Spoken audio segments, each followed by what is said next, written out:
Load shedding ও গ্যাসের তীব্র সংকটে চরম ভোগান্তিতে পড়েছে দেশের বিভিন্ন শিল্প কারখানা, আবাসিক এলাকার বাসিন্দা, সিএনজি পাম্প মালিক ও চালকেরা। গ্যাসের সংকটে মহাসড়কে কমে গেছে গ্যাস চালিত পরিবহনের চলাচল। রাত থেকে পাম্পে অপেক্ষা করেও গ্যাস পাচ্ছেন না অনেক চালক। বেশিরভাগ সিএনজি ফিলিং স্টেশন বন্ধ দেখা গেছে। যেসব পাম্প খোলা রয়েছে সেখানেও গ্যাসের জন্য দীর্ঘ অপেক্ষা করতে হচ্ছে চালকদের। গ্যাসের চাপ কম থাকায় গাজীপুরের কালিয়াকৈরের শিল্প কারখানাগুলোর উৎপাদন কার্যক্রমও ব্যাহত হচ্ছে। আংশিকভাবে বন্ধ রয়েছে অনেক কারখানা। এদিকে লোডশেডিংয়ে বিপর্যস্ত হচ্ছে জনজীবনের স্বাভাবিক কার্যক্রম।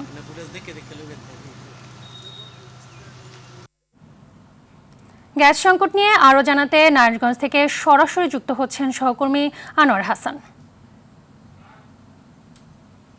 আনোয়ার, নারায়ণগঞ্জে গ্যাস সংকট ও লোডশেডিং নিয়ে সার্বিক অবস্থা জানান।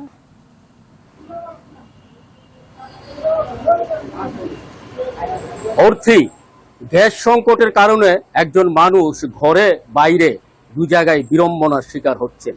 সিএনজি স্টেশনগুলিতে গ্যাস নিতে অপেক্ষামান গাড়ি চালকদের সাথে কথা বললে তারা জানিয়েছেন তারা যে বাসায় ভাড়া থাকেন সেখানে পাইপলাইনের গ্যাসের চুলা থাকলেও তা অসার হয়ে পড়ে আছে। এর পাশে তারা মাটির চুলাতে লাকড়ি দিয়ে কিংবা বৈদ্যুতিক চুলাতে রান্না করে নাস্তা খেয়ে বের হন। এরপরে সিএনজি স্টেশনে এসে অনেকক্ষণ অপেক্ষা করেন গ্যাসের জন্য। কখনো কখনো এমন হয় যে তিনি সিরিয়াল দিয়েছেন, সেই সিরিয়াল স্টেশনে যেতে যেতে গ্যাস ফুরিয়ে যায়। তার গাড়ি এমন অবস্থা থাকে যে গাড়ি আর পেছনে নেওয়ার অবস্থা থাকে না, ওই গাড়ি নিয়ে রাত্রি যাপন করেন সেখানে। পরের দিন গ্যাস নিয়ে তারপরে ছুটেন পথে।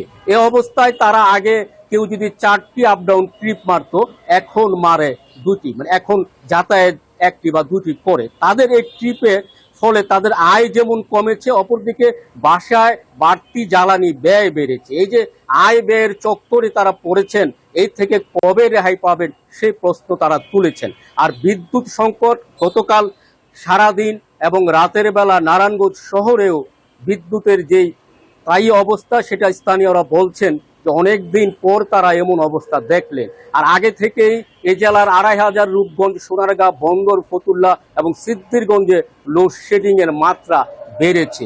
এই অবস্থায় মানুষজন বলছে যে এতটা লোডশেডিং এর কবলে যদি তাদের পড়তে হয় সেই জন্য তাদের বাড়তি ব্যয় হয়। তো মানুষ চাইছে যে এই ধরনের সংকট যাতে সমাধান হয়। এই ছিল নারায়ণগঞ্জের গ্যাস বিদ্যুৎ নিয়ে সর্বশেষ। অর্থী, ধন্যবাদ।